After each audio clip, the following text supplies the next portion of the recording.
In the golden glow of America's Gilded Age, two titans rose to the top, one built with steel, the other with steam. Andrew Carnegie and Cornelius Vanderbilt weren't just wealthy, they were architects of American industry, shaping infrastructure, capital, and culture. But when it came to preserving that wealth, their strategies couldn't have been more different. One spent his fortune funding libraries and universities. The other left his empire to his heirs, who spent it on galas, yachts, and crumbling estates. Today, their names still echo, but only one left behind a blueprint that modern families still study and replicate. This is Quiet Money Files, Carnegie versus Vanderbilt, who mastered legacy planning. Andrew Carnegie was born into poverty in Scotland. By age 13, he was working in a Pennsylvania textile mill. He climbed the ladder, telegram boy, rail manager, steel magnate.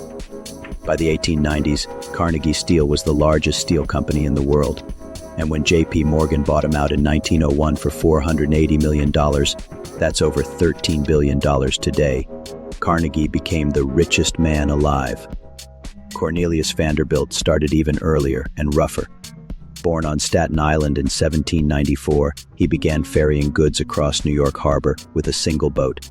He built a steamship empire, crushed competitors, then shifted to railroads. By the time he died in 1877, he'd amassed $105 million, more than any American before him. Two men, two industries, two fortunes, but as we'll see, they saw wealth and what to do with it very differently. Andrew Carnegie didn't just get rich, he got philosophical.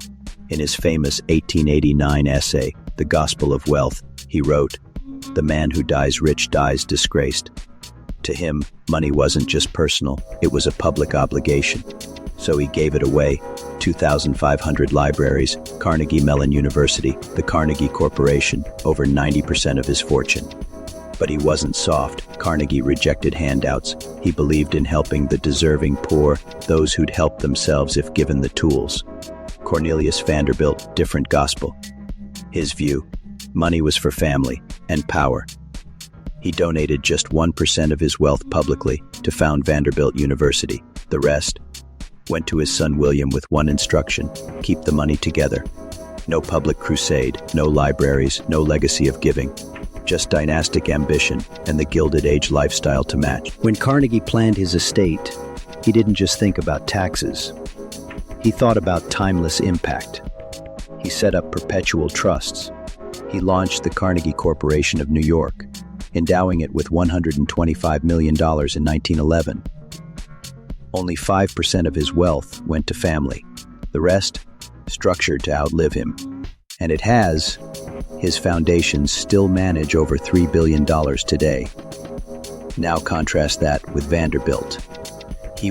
Cornelius left 95% of his wealth to one heir, his son William. Sure, William doubled the fortune, but he left it to 12 children, with no trusts, no protections, no philanthropic legacy either. And the result? By the 1970s, none of the 120 Vanderbilt descendants were millionaires. Lavish spending, poor governance, and estate taxes hollowed it out. One dynasty planned for perpetuity. The other assumed wealth could last forever on name alone. Spoiler, it didn't. Carnegie's name is still shaping the future. Carnegie Mellon University, thousands of public libraries, billions in philanthropic grants tackling education, peace, and scientific research. His belief that ideas, not inheritance, would be his legacy, and he was right. Now Vanderbilt. Yes, we have Vanderbilt University and some stunning architectural leftovers like the Biltmore Estate. But the family fortune? Scattered, lost, outpaced by taxes, divorces, and generations of unchecked spending. Anderson Cooper, a descendant, once said, "My mom told me there's no trust fund, thank God." It's not just about building wealth, it's about what survives you. Two titans of the Gilded Age, two fortunes built through grit, ambition, and monopoly. But only one built a legacy that outlived him. Carnegie saw wealth as a responsibility, a tool to shape the world. He created institutions, endowed foundations, and left a blueprint for strategic giving. Vanderbilt saw wealth as a reward, to be passed on, not preserved. Without guardrails, his empire crumbled within 3 generations. So here's the quiet truth of legacy planning. It's not about how much you build. It's about what you structure, who you empower, and what you leave behind, besides money. Because history doesn't remember who dies the richest. It remembers who built something that lasts.